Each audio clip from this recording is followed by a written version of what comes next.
Hello dear, আসসালামু আলাইকুম। আজকের ভিডিওতে আমরা শেয়ার করব আইএলটিএস স্পিকিং ভালো করার জন্য কমন কিছু tips. The first thing that you need to follow, just do not give any memorised answer. আপনার এক্সামিনার যদি বুঝতে পারে যে আপনি মেমোরাইজড অ্যান্সার দিচ্ছেন, সেক্ষেত্রে কিন্তু আপনার ব্যান্ড স্কোর অবশ্যই কমে যাবে। The second thing that you need to follow is do not try to use complex sentence structures. Like আমি যদি খুব সহজভাবে বলি, আপনি যদি এমনিতেই ফ্লুয়েন্ট স্পিকার হন, সেক্ষেত্রে কিন্তু you can use any of the sentence structures.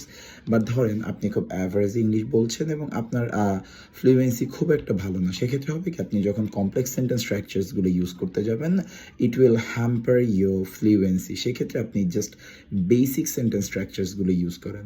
আর আরেকটা ব্যাপার, অনেকেরই ধারণা যে কমপ্লেক্স সেন্টেন্স স্ট্রাকচারে ইংলিশ না বললে সেক্ষেত্রে মনে হয় আমরা কম ব্যান্ড স্কোর পাবো। দেখুন, আমরা যদি আইএলটিএস এর মার্কিং ক্রাইটেরিয়া দেখি, এখানে 4টা ফ্যাক্টরের উপর আমার স্পিকিং মার্কিং হচ্ছে।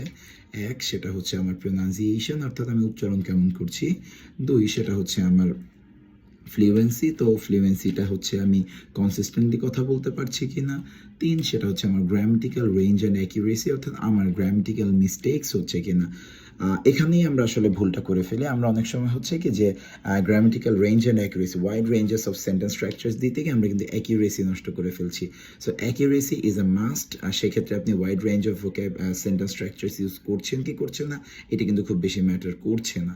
সো এই জন্য আমি বলবো যে অবশ্যই যদি আমি ইনাফ ফ্লুয়েন্ট না হই, আমার English speaking skill enough strong না হয়, সেক্ষেত্রে আমাদের কমপ্লেক্স সেন্টেন্স স্ট্রাকচার ইউজ করার প্রয়োজন নেই। এবং এটার অলমোস্ট কাছাকাছি আরেকটা টিপ হচ্ছে, সেটা আমরা অনেক সময় কি হচ্ছে, এক্সামিনারকে ইমপ্রেস করার জন্য আনকমন লং বিগ ভোক্যাবুলারিজ ইউজ করছি, যেটা কিন্তু আলটিমেটলি দুটা ব্যাপার আমার নষ্ট করছে। ফার্স্ট, আমার যে কমিউনিকেশন স্কিল বা অ্যাবিলিটি, কারণ অনেক ক্ষেত্রেই হচ্ছে কি যে আমি আনকমন একটা ওয়ার্ড ইউজ করছি যেটা হয়তো আমার অডিয়েন্স বুঝতে পারছে না বা আমি তাকে বোঝাতে পারছি না। আরেকটা ব্যাপার হচ্ছে, এই ওয়ার্ডগুলো মনে রাখতে গিয়ে বা এগুলো যখন মনে রেখে আমি সেন্টেন্সে প্রপারলি ইউজ করতে যাচ্ছি, আমার অনেক সময় কিন্তু